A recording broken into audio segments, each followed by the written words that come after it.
Limited has been incorporated under the Company Act 2013 and governed by the Ministry of Corporate Affairs. It is registered corporate success structure that provides a business a separate legal identity. Now, So I am also a student like you. I am studying computer science from JCRC and I'm in third year right now. So he's my dad and I'm very proudly saying this, that he has founded such a great company which has a great business potential obviously. It is going to definitely change how we look towards the environment ecosystem right now. So I'll be taking your 5 minutes, that's it. Some quiz questions I've got, and whoever answers correctly, they're gonna get some gift hampers from Gourmet Parivar. So guys, just keep one thing in your mind. Please raise your hands high up in the air if you know the answer, and then proceed towards telling the answer, okay? Alright. So my first question is, what percentage of oxygen is required to lead a healthy life? Anyone? Yes, please. 98. Okay. Anyone else? 78. Okay. 21. Correct. Please come on the stage.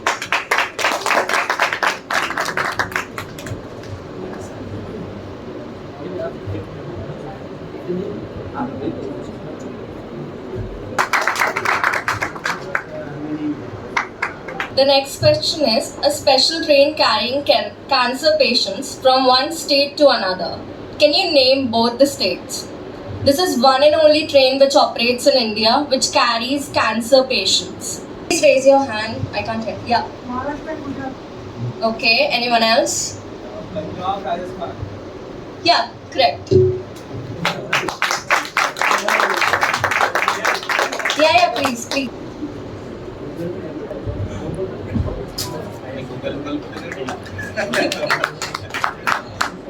The next question is a very sensitive question, I must say. I don't know if you guys heard in the news during the pandemic that we didn't have enough wood in the environment to support funerals, and hence many of the dead bodies around the Ganga region, they were thrown in river Ganga just because there was not enough wood to burn them, right? So what do you think was the figure or the count of dead bodies which were thrown in river Ganga just due to the lack of wood? Anybody? Any guesses? Yes? Okay, that is too much. Anyone else? So the answer to this question is 2,000 dead bodies were dropped down into river Ganga just because of the lack of wood. So तो हो सकता है आगे फिर से कोई quiz हो जाए, इसलिए अपना अटेंशन आप बनाए रखिएगा। मैं अब आमंत्रित करना चाहता हूं जिनके विषय में मैंने आपका परिचय करवाया, भूमिका रखी, गौमय परिवार के फाउंडर डॉक्टर सीताराम जी गुप्ता को एक बार जोरदार तालियों से स्वागत करें।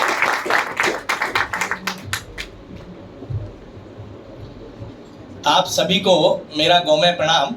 कहते हैं 4G टेक्नोलॉजी, सुना है ना आपने? 4G टेक्नोलॉजी क्या चीज है? नेटवर्क है। बट आप जानते हो 4G तो हमारे सनातन में वर्षों से है। गौ, गंगा, गीता और गायत्री ये संस्कृति में हमारे है, और अब आ गया 5G का टाइम। तालियां बजाने का मन करे तो बजा ले यार, इसमें झिझकने की जरूरत नहीं है, क्योंकि तालियां बजाने से भी आपको फायदा होगा। छोटी सी जानकारी दे देता हूं, यदि 300 ताली प्रतिदिन आप बजा लेते हैं तो जीवन में कभी आपको बीपी की प्रॉब्लम नहीं होगी। ये मुझे देख के बहुत पीड़ा होती है, इसलिए बजा ले आप तालियां। और ये रियलिटी है इस चीज की। फिटनेस के प्रति बहुत फ्रीक हूँ। फिटनेस फ्रीक हूँ इसलिए हूँ क्योंकि जीवन में 7 सुखों के बारे में कहा गया है। आपने कभी सुना है जीवन के प्रमुख सुख कौन से हैं? प्रमुख 7 सुख। पहला सुख निरोगी काया, सुना कभी अपन ने? और आप विडंबना देखिए, आज यही सुख इंसान के पास नहीं है। 25, 30, मैक्सिमम 40 होते होते कहीं ना कहीं कोई ना कोई बीमारी लग जाती है। आइदर हाइपरटेंशन होगा, आइदर शुगर होगा, कहीं ना कहीं कोई ना कोई बीमारी हो जाती है। और फिर एक वक्त आता है जब हम केवल और केवल दवाइयों के सहारे जीवित रह पाते हैं। अभी जैसा विवेक जी ने बताया कि भगवान जो शब्द है वो 5 शब्दों से बना, वैसे भूमि, जैसे गगन, वैसे वायु, ऐसे अग्नि, वैसे नीर। और आपने एक चीज और सुनी होगी, हमारे सनातन में कण कण में भगवान है। सुना है अपन ने ये? वो कण कण में इसीलिए भगवान है क्योंकि प्रकृति की प्रत्येक चीज भी इन्हीं पांचों चीजों से बनी हुई है और भगवान भी इन्हीं से बना। 5 सिर हम भी बने तो फिर भगवान आप में भी और भगवान हम में भी। पर फिर विडंबना आप देखिए, इसी सनातन को हम लोग भूल गए और 2006 में स्विट्जरलैंड में एक बहुत बड़ा एक्सपेरिमेंट किया गया। अगर आपने कभी पढ़ा हो, बॉम्बार्ड किया गया 27 किलोमीटर की रेडियस में जमीन के अंदर बड़ा सा मशीनरी का सेटअप लगाया गया, करोड़ों अरबों रुपए लगा करके, और वहां इलेक्ट्रॉन और प्रोटॉन्स का बॉम्बार्ड कराया गया और वहां 3 पार्टिकल्स निकले, इलेक्ट्रॉन, प्रोटॉन और न्यूट्रॉन, और उनको नाम दिया गया था God particle. Have you heard about this one previously? God particle. और वाकायदा उन्होंने कहा कि इसमें 2 थे वो विजिबल थे और एक जो पार्टिकल था वो नॉन विजिबल था, यानी ब्रह्मा, वो शिव और विष्णु जो हैं वो विजिबल और जो ब्रह्मा है वो नॉन विजिबल। अब संस्कृति हमारी, चीज हमारी, लेकिन हम उससे अनभिज्ञ हैं और फॉरेनर्स ने उस पर सारा रिसर्च करके उस गॉड पार्टिकल को निकाला और उसके लिए वहां के साइंटिस्ट को नोबेल पुरस्कार दिया गया। इसलिए मेरा निवेदन है आप लोगों से, अपनी इंजीनियरिंग की पढ़ाई हम बहुत अच्छे से करें, अपनी MBA की पढ़ाई बहुत अच्छे से करें, लेकिन अपने कल्चर को हम लोग नहीं भूलें। जो जमीन से जुड़ावट है उसको हम नहीं भूलें। और उसमें सबसे पहला आधार आता है कि पेंडेमिक में हमने सबसे ज्यादा किसकी कमी महसूस की? ऑक्सीजन।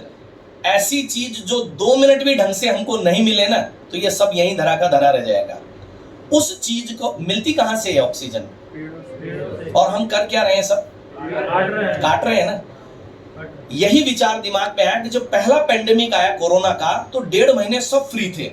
थोड़ा सा दिमाग में जरूर चलता रहता है क्योंकि मैं भी बिजनेस में इन्वॉल्व था पूरी तरह से, रियल एस्टेट और फाइनेंस के अच्छे से अपने बिजनेस चल रहे थे।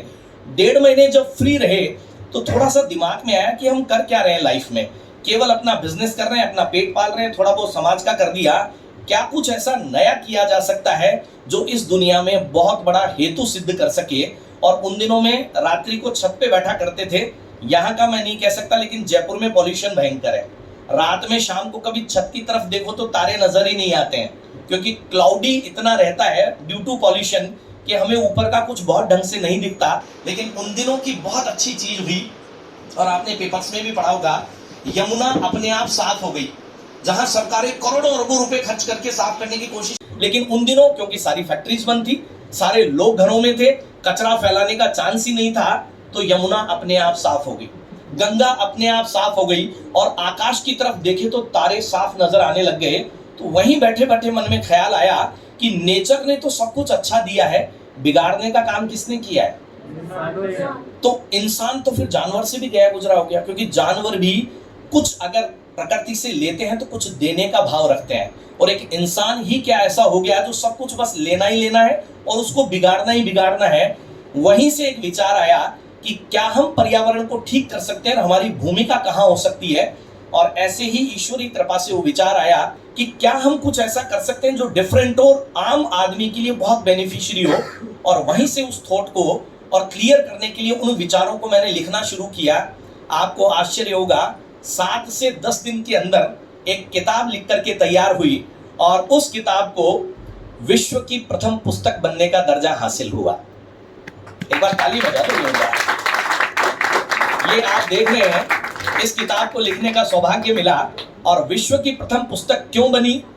क्योंकि ये पुस्तक अनूठी है। जब हम पेड़ों को बचाने की बात कर रहे हैं, कागज कहां से बनता है? पेड़ों से। इसमें पेड़ों का कागज नहीं लगा है, देशी गाय के गोबर से बने हुए कागज पे वर्ल्ड में पहली बार प्रिंट हुई है ये बुक। किससे बनी? देशी गाय के गोबर से बने हुए कागज पे वर्ल्ड में पहली बार प्रिंट हुई है, इसीलिए इसको वर्ल्ड की फर्स्ट बुक का दर्जा हासिल हुआ। अब चूंकि आजकल अपन मॉडर्न है, जानते हैं वर्ल्ड की अलग बात, इसको कहीं से रिकॉग्निशन मिला, तो मुझे आपको बताते हुए खुशी है 3 महीने पहले अमेजन बेस्ट सेलर का अवार्ड मिला है इसको। ये जब तैयार हुई तो मन में एक विचार आ गया कि ईश्वर अब अपने से कुछ अच्छा काम करवाना चाहते हैं। और वहीं से रिसर्च करने पे पता चला कि 1 करोड़ पेड़ सबसे ज्यादा कहाँ काटे जा रहे हैं। फर्नीचर में भी कटते हैं, घरों के लिए भी कटते हैं, वो तो चलिए नीड है, लेकिन एक काम मैंने ऐसा देखा जो अभी सेकंड पेंडेमिक में था उससे पहले ही ईश्वर ने विचार दिया, फ्यूनरल के नाम पे 2 पेड़ एक फ्यूनरल में लग जाते हैं। आप लोगों को हो सकता है मौका नहीं मिला हो, पर समाज में आप हैं, आपको भी आने जाने का मौका मिलेगा। लकड़ी से ही दाह संस्कार होता है हमारे सनातन में। पंच तत्व, क्योंकि पंच तत्वों से बना हुआ शरीर है, तो डेथ के बाद पंच तत्वों में मिल जाए, इसलिए अग्नि संस्कार को प्राथमिकता। लेकिन वहां किसी भी शास्त्र में ये नहीं लिखा हुआ लकड़ी से जलाना है, ये लिखा हुआ अग्नि दाह करना है। अब चूंकि पहले लोग कम थे, लकड़ियां और वन बहुत थे, तो वो परंपरा चलती आ गई, किसी ने विकल्प का सोचा ही नहीं। और वहीं से एक विचार आया कि क्या हम कोई परिवर्तन कर सकते हैं। और एक पराली शब्द सुना आपने? पराली पंजाब और हरियाणा में बहुत जलाई जाती है और उसका पॉल्यूशन दिल्ली नहीं जयपुर तक भी आता है। दिवाली के दिनों में बहुत पॉल्यूटेड हो जाता है। उसी पराली को हमने खरीदा क्योंकि उसको जानवर नहीं खाता है। और विडंबना देखिए, मजबूरी देखिए, किसान भी उसको इसलिए जलाता है क्योंकि अगर उसको जमीन में दबा दिया जाए तो वो पराली जमीन को बंजर बना देती है। तो मजबूरी है किसान की जलाना। हमने किसान से वो पराली खरीदी और गौशालाओं में गोबरों के ढेर लगे हुए थे, हमने वहां से गोबर परचेज किया और दोनों को मिला करके लकड़ी बनाई। ये सब काम हम कर चुके थे। तभी हमें किसी ने कहा कि साहब आप स्टार्टअप में क्यों नहीं जाते? मैंने कहा जी ये क्या भला होती है, स्टार्टअप क्या होता है? मुझे कोई जानकारी नहीं थी। तो किसी मित्र ने और MNIT में मुझे इंट्रोड्यूस करवाया। वहां इनोवेशन एंड इंक्यूबेशन सेंटर है। जितने भी लोग नए नए इनोवेशन करते हैं, गवर्नमेंट ऑफ इंडिया वहां पे उनको प्लेसेस देती है। हम लोगों को वहां ऑफिस प्रोवाइड कराया गया और गवर्नमेंट ऑफ इंडिया में हमारा स्टार्टअप रजिस्टर्ड हुआ। आपको मुझे बताते हुए खुशी है, महज 3 महीने के अंदर राजस्थान सरकार और भारत सरकार दोनों ने हमारी इस लकड़ी को अप्रूव कर दिया। और पेंडेमिक में जहां लकड़ियां नहीं मिल रही थी, 250 फ्यूनरल जयपुर में सक्सेसफुली हमने करवाए। सबने इतना प्रेम और स्नेह दिया कि हमारे हौसले बढ़ते गए और काम को हम आगे बढ़ाते रहे। यहाँ मेरा सेकंड चांस है। इससे पहले ICG यूनिवर्सिटी में हमारा इंटरेक्शन का हमें चांस मिला और अब हम प्रयास कर रहे हैं कि धीरे धीरे यूथ के पास भी हम जाएं। आज का सेशन जो है, मुझे जब कहा गया तो मुझे ये भी लगा कि चूंकि यूथ के पास मैं जा रहा हूं और यूथ के पास आज सबसे बड़ी प्रॉब्लम क्या है कि डिग्रीज तो हम ले लेते हैं बड़ी बड़ी, लेकिन उसके बाद भी आपको ये जानकर के आश्चर्य होगा 4.5 करोड़ यूथ इंडिया में आज भी अनएम्प्लॉयड है। वे नहीं है। स्ट्रेंथ तो बहुत है आपके अंदर, पावर बहुत है, डिग्रीज भी है, कैलिबर भी है, लेकिन हर व्यक्ति के दिमाग में क्या होता है, मुझे कहीं ना कहीं जॉब मिल जाए। ज्यादातर होता है नहीं है। मुझे आपको देख करके प्रसन्नता हो रही है कि सर ने जैसा मुझे बताया, इनमें वो तमाम लोग हैं जो बिजनेस और एंटरप्रेन्योरशिप में इंटरेस्ट रखते हैं। तो एक बार आपके लिए भी जोरदार ताली। क्योंकि नौकरी का एक डिफरेंस आपको बता देता हूं। आपने 4 शब्द सुने होंगे। नौकरी शब्द सुना है, चाकरी भी सुना है क्या? चाकरी करते हैं लोग। अच्छा, तनख्वाह शब्द भी सुना है क्या? और वेतन सुना है क्या? इनके कुछ कभी शब्दों के मीन समझ में आए कि क्यों नाम रखे गए होंगे? काहे को नौकरी, क्यों चाकरी, क्यों तनख्वाह, क्यों वेतन? क्या उद्देश्य रहा होगा इनका? कुछ नहीं, आपके दिमाग में देखिए, हमेशा एंटरप्रेन्योर की एक खास चीज बता देता हूं, वो हर चीज में से अपॉर्चुनिटीज निकालते हैं, वही लाइफ में एंटरप्रेन्योर बन सकते हैं। ट्रेंड तो बाजार में जो चल रहा है, अभी उसकी लास्ट में आपसे कहानी शेयर करूंगा। रियल एंटरप्रेन्योर कौन होता है? अगर आप में भी वो कैलिबर है तो अपने अंदर झांक के देख लीजिएगा, आपको सक्सेसफुल इनोवेटर बनने से कोई रोक नहीं पाएगा और एंटरप्रेन्योर बनने से कोई रोक नहीं पाएगा। इन 4 शब्दों का जितना सा अर्थ मैं समझ पाया वो आपसे शेयर कर देता हूं। पहले, सबसे पहले नौकरी चला करती थी जहां एक व्यक्ति कमाता था, 9 लोगों का पेट भर लेता था। नौकरी यानी एक ने कमाई करी और 9 लोगों का हो गई ना नौकरी। फिर धीरे धीरे धीरे धीरे परिवार सिमटे, हस्बैंड वाइफ, हम 2 और हमारे हो गए थे ना, ऐसा 4। तो आ गई चाकरी, यानी एक ने करी और 4 लोगों का पेट भर गया, यही हुआ। फिर आ गई तनख्वाह। फिर क्या हुआ? हस्बैंड भी अर्न कर रहा है, वाइफ भी अर्न कर रही है, बच्चे थोड़े से बड़े हुए तो वो भी अपना काम कर रहे हैं। वहां हो गई तनख्वाह। तनख्वाह का मतलब जितना कमा रहे हैं ना, खुद के तन ही खा रहा है, खुद की बॉडी पे ही पूरा नहीं। और फिर आ गया वेतन। वेतन यानी अब जितना अर्न कर रहे हैं ना, खुद के लिए भी पूरा नहीं पड़ता है। हर आदमी को देखो तो वो कहीं ना कहीं अर्निंग में लगा हुआ है। अब चारों ही शब्द इतने घातक है तो फिर उसके पीछे क्यों पड़ना? क्यों तो नौकरी करनी, क्यों चाकरी करनी, क्यों तनख्वाह के लिए दिमाग लगाना, क्यों वेतन करना? क्यों नहीं एंटरप्रेन्योरशिप हमारे अंदर डेवलप करें कि हम लोगों के लिए वो चांसेस डेवलप कर सके ताकि हमें नौकरी चाकरी के लिए दिमाग नहीं लगाना पड़े। और उसी एंटरप्रेन्योरशिप के लिए एक छोटी सी कहानी आपसे शेयर करूंगा। अकबर के दरबार में और एक बार ऐसी स्थिति आई, अकाल पड़ा और खजाना खाली हो गया। आपको जानकारी होगी कि जितने भी देशों की इकोनॉमी है वो सारे एंटरप्रेन्योर्स और सारे बिजनेसमैन पे डिपेंड है। मैं थोड़ा सा कहूँगा उसमें आप सैलरीड हो कोई भी तो वो नाराज नहीं हो, बट सैलरी से तो आदमी लेकर के अपना परिवार ही चला सकता है। देश के लिए अगर उसको कुछ करना है तो उसको कुछ हट करके करना होगा इकोनॉमिकल व्यू पॉइंट से। जितनी भी इकोनॉमी डेवलप होती है हमेशा किसी भी कंट्री की, वो सारी बिजनेस पे डिपेंड करती है, एंटरप्रेन्योर्स पे डिपेंड करती है। अकबर का जब खजाना खाली हुआ तो सबसे पहले किससे कंसल्ट करने के लिए बुलाते थे? अकबर का सबसे विश्वास पात्र बीरबल। उन्होंने बीरबल को बुलाया और पूछा, भैया अब इस समय में क्या करें अपन? बोले जी मेरा खजाना खोल देता हूँ, आपको जितनी जरूरत हो ले लो। उसने अपना भरपूर खजाना राजा को दिया। अकबर का काम हो गया, लेकिन अकबर के दिमाग में आया इसके पास इतना पैसा कहाँ से आया? तो उसको बुलाया, इधर आओ, तुम्हारे पास ही इतना पैसा कैसे आया? बोले साहब आप जितने भी उस जमाने में कर लगते थे, आजकल टैक्स बोलते हैं, बोले जितने भी आप कर वगैरह लगाते हो ना, मैं इनसे बचना जानता हूँ। मेरे पास बहुत सारे तरीके हैं टैक्स चोरी करने के, मैंने ऐसे ऐसे सिस्टम करके और ये पूरा पैसा बचा लिया। अकबर का दिमाग खराब हो गया, तुमने बदमाशी करी है, बदमाशी करके पैसा कमाया, इसका सारा पैसा हड़प लो जी, अपने खजाने में जमा करो और इसको अब से आज से अपने अस्तबल में लगा दो। घोड़ों की जो जगह होती है ना, बोले वहां लगा दो इसको, घोड़ों की शिट साफ करने में लगा दो इस आदमी को, इसको सजा देनी पड़ेगी ये। थोड़े दिन हुए, 6 महीने हुए, 12 महीने हुए, अकबर का फिर खजाना खाली। फिर बीरबल को बुलाया, बोले जी अब क्या करें? बोले उसी व्यापारी को बुलाओ। बोले उसको तो बुला के क्या करेंगे, उसका तो पहले ही सब कुछ ले लिया। बोले बुलाओ तो सही महाराज आप। फिर बुलाया गया, बोले भैया अब क्या कर सकते हो? बोले गई बार से डबल ले लो।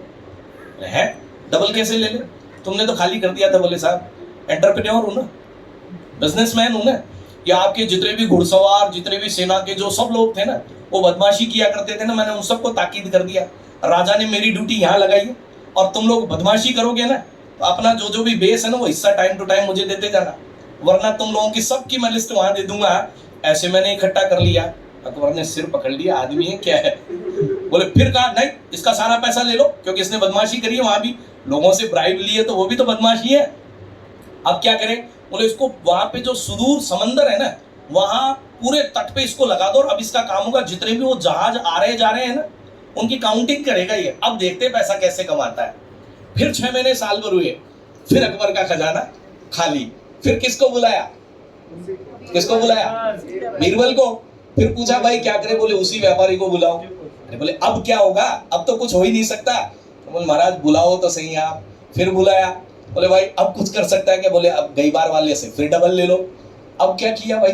बोले जो जितने भी जहाज वगैरह आते थे ना पोर्ट पे, तो लोग बदमाशियां करके कुछ न कुछ लाते ही हैं। मैंने फिर बोल दिया, बोले जी राजा ने मेरी यहाँ भी ड्यूटी लगाई है और जितने तुम लोग बदमाशी करते हो ना उसका कट मुझे दे दिया करो, नहीं तो मैं राजा से शिकायत कर दूंगा। और फिर उसने खजाना भर दिया। उद्देश्य आपसे शेयर करने का केवल इतना है, कहीं से भी अपॉर्चुनिटी अगर आप निकाल सकते हैं, कहते हैं ना गोबर से भी अपॉर्चुनिटी निकाल लें यदि आप, तो फिर आपको सक्सेसफुल इनोवेटर और एंटरप्रेन्योर बनने से कोई रोक नहीं सकता। और उसी गोबर से, ईश्वरीय कृपा से हमने वो निकाला, जिस गोबर को बचपन में कई बार पेरेंट्स गुस्से में कह देते हैं, क्या तुम्हारे दिमाग में गोबर भरा हुआ है? सुनने को मिला होगा कभी न कभी ये डायलॉग, दिमाग में गोबर ही भरा है क्या? यस, हम गर्व से कहते हैं हमारे दिमाग में, कहते हैं ना, अब गर्व से कह सकते हो, हम कहते हैं गर्व से हमारे दिमाग में, क्योंकि उसी गोबर से इनोवेशन निकल करके आया। और एक ऐसा इनोवेशन जो प्रैक्टिकल सॉल्यूशन है, गवर्नमेंट ऑफ राजस्थान ने भी उसको इनिशिएटिव दिया है, गवर्नमेंट ऑफ इंडिया ने उसको माना है और 2 करोड़ पेड़ अभी शुरुआत हमने as a pilot project Jaipur से किया है। विद इन 6 मंथ इसको ऑल ओवर राजस्थान लेके जाएंगे और within a year all over India. इसका ऐप भी अभी मैं हमारे सोशल मीडिया हेड और एडमिनिस्ट्रेटिव हेड को बुलाऊंगा, आपसे वो ऐप डाउनलोड करवाएंगे, क्योंकि टेक्नोलॉजी का जमाना आजकल सब कुछ मोबाइल पे है। How to use the waste products, आपको सर से सीखना है कि हाउ जिस चीज़ को कोई यूज़ नहीं करता, जिस चीज़ को सब लोग कह देते हैं कि बेकार है, उसमें से कैसे उन्होंने फ़ायदे को लिया है और लोगों के लिए भी फ़ायदेमंद है वो और एनवायरनमेंट के लिए भी फ़ायदेमंद। तो ये चीज़ आपको सीखनी है और आई होप आप लोगों ने एंजॉय किया, आप लोगों ने कुछ सीखा है। सो मैं अगेन डॉक्टर सीताराम और उनकी पूरी टीम को बहुत बहुत धन्यवाद करना चाहता हूँ। Thank you.